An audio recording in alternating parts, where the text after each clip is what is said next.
11월 3일 월요일 새벽예배 본문의 말씀은 고린도 후서 3장 12절로 마지막 절 18절까지 말씀이 되겠습니다.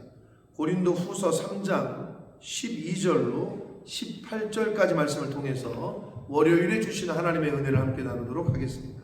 자, 우리가 지난 토요일에 3장을 시작하면서 고린도 교회 몇몇 사람들이 바울에게 추천서가 있느냐, 천거를 받은 사람이냐 라는 것 때문에 문제를 삼는 사람들이 있었어요.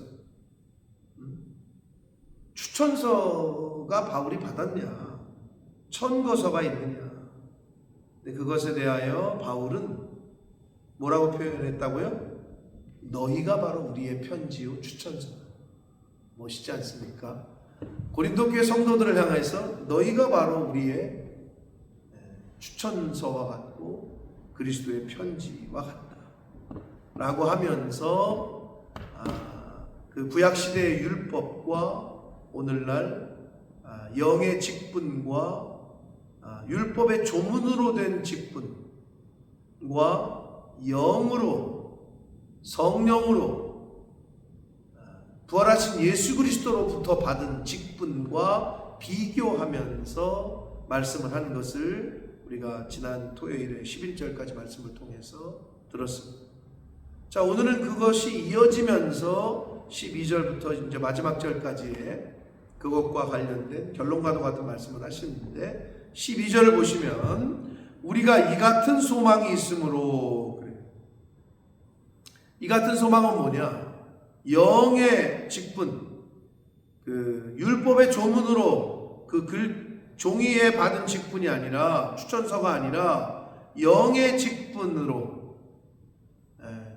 영원한 그리고 소멸되지 않는 영광의 소망, 그게 여기서 말하는 12절에서 말하는 이 같은 직분인데, 영원한 영광의 소망이 우리에게 있으므로 담대히 말하노니 13절 우리는 모세가 이스라엘 자손들에게 장차 없어질 것에 결국을 주목하지 못하게 하려고 수건을 그 얼굴에 쓴 것 같이 하노라. 왜 십자가 십계명을 받고 내려올 때 모세가 자신의 얼굴에서 나는 광채를 수건으로 가렸잖아요. 자, 근데 이제 그것이 결국은 사라질 그 광채인데 14절 보시면 그러나 그들의 마음이 완고하여 오늘까지도 구약을 읽을 때에 그 수건이 벗겨지지 아니하고 있으니 그 수건은 그리스도 안에서 없어질 것이다. 그러니까 율법주의적인 편견을 말하는 거예요. 계속해서 옛 계명, 옛날 이야기를 하고 있었던 당시에 새 계명인 예수 그리스도께서 오셔서 새 율법, 새 계명을 주셨음에도 율법주의적인 편견에 사로잡혀 있었던, 형식적인 것에 사로잡혀 있었던 것에 대하여 이야기를 합니다. 그래서 그 수건은 그리스도 안에서 없어질 것이다. 그러니까 이스라엘 백성들은 복음에 대하여 그 눈이, 시야가 가려져 있었다라는 걸 뜻하는 거예요. 눈이 열리질 않아요. 영적인 눈이 가려져 있다는 거죠. 15절 보시면 이렇게 표현합니다. 오늘까지 모세의 글을 읽을 때에 수건이 그 마음을 덮었다.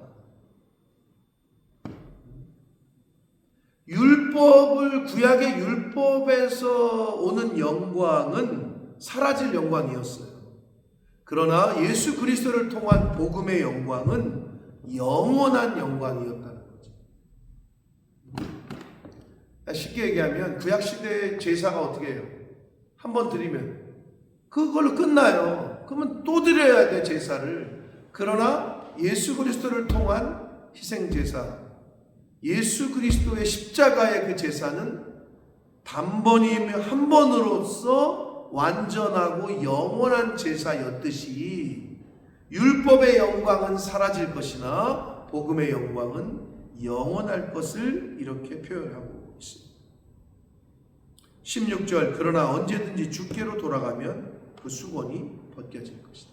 눈이 가려져 있었던 이스라엘 백성들이 예수 그리스도를 인정하고 예수 그리스도의 말씀에 순종하고 인정하고 하면은 그들의 눈이 벗겨질 것이라는 거예요. 오늘날도 마찬가지예요. 하나님께로 돌아오기만 한다면, 복음으로, 교회로 돌아오기만 한다면, 아버지 집으로 돌아오기만 한다면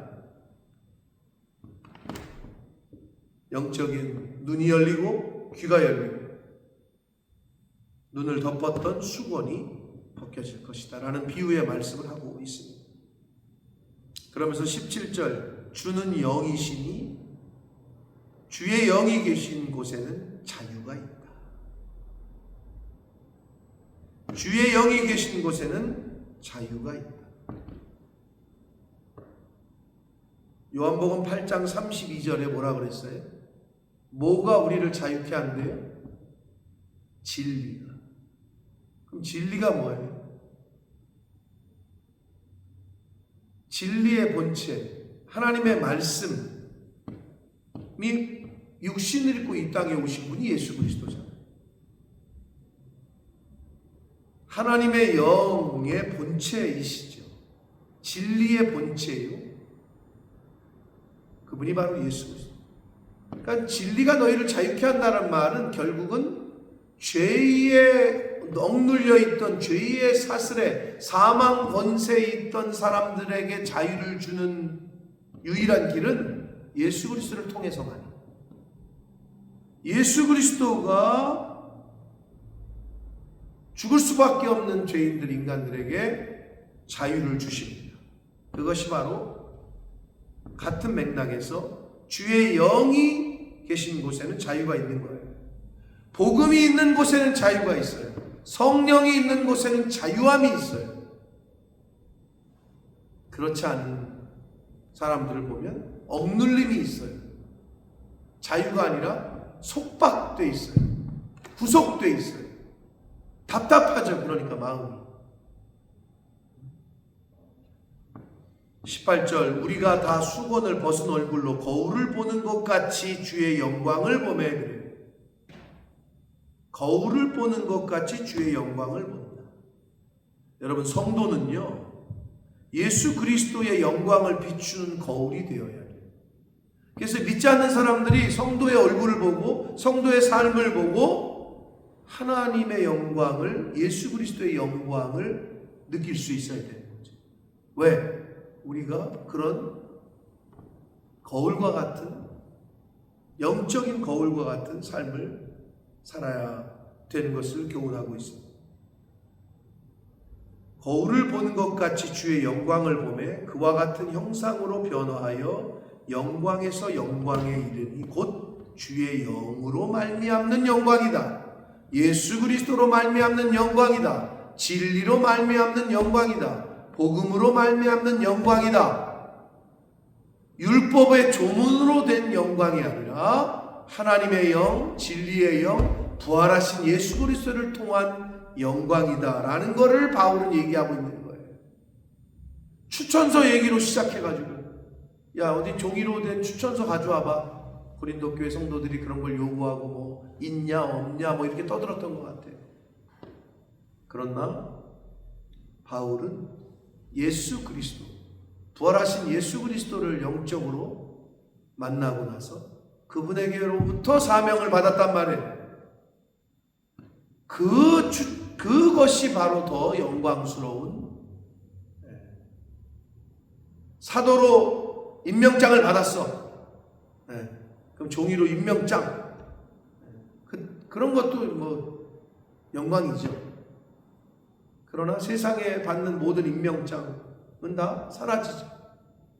그러나 영으로, 예수 그리스도로 말미암아, 복음으로 말미암아 진리로 받는 것에 대한 영광은 영원한 줄 믿습니다. 그 이야기를 이렇게 풀어서 우리에게 설명을 했습니다. 바라기는 주의 영이 계신 곳에 자유가 있다.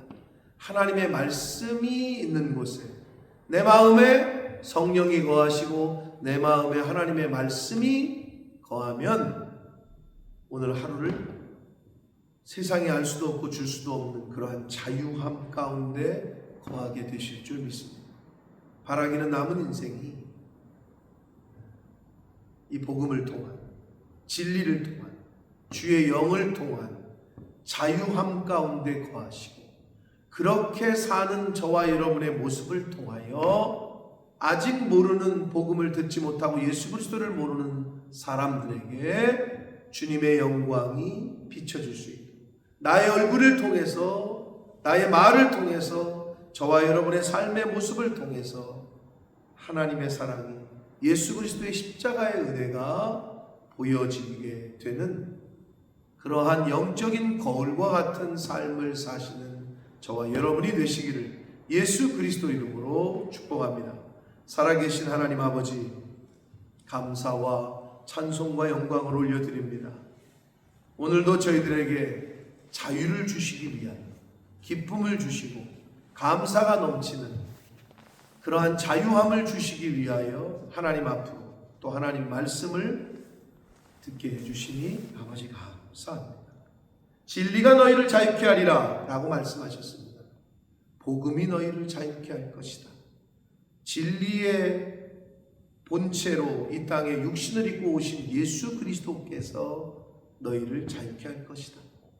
아버지, 이 진리를 모르는, 이 비밀을 모르는 이들에게 우리의 말과 우리의 삶을 통하여 예수 그리스도의 복음이, 구원의 은혜가 믿지 못하는, 알지 못하는 이들에게 보여지게 되게 해주시고 비춰지게 되는 은혜가 있는 그러한 삶을 사는 저희들이 되도록, 그리스도의 향기가 되도록, 예수 그리스도의 거울이 되도록 그렇게 사는 우리 모두가 되도록 주님 은혜 내려 주옵소서.